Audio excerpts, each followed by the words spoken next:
মুনাফিকরা হয় বহুমুখী। যখন ইমানদারদের কাছে যায় তখন বলে আমরাও তো তোমাদের মতো ইমানদার, আমরাও তো তোমাদের মতো মুমিন।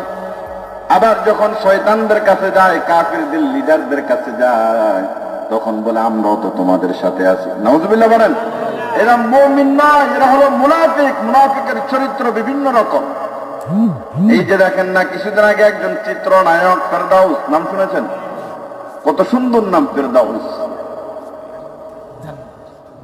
সারা বছর সিনেমা করে যুবকদেরকে কিভাবে ড্যান্স করতে হয়, নাচ করতে হয়, প্যান্ট করতে হয়, এগুলো শিখায়। আর এখন ইলেকশনের সময় এসেছে, একেবারে সাদা পাঞ্জাবি আর টুপি লাগায়া মসজিদে গিয়ে বলে আমিও তোমাদের সাথে আছি। এখন ইমানদারদের কাছে এসেছে। সারা বছর ছিল মুনাফিকের সাথে, কাফেরদের সাথে, শয়তানদের সাথে। এখন ইমানদারদের কাছে এসে তাদের দোয়া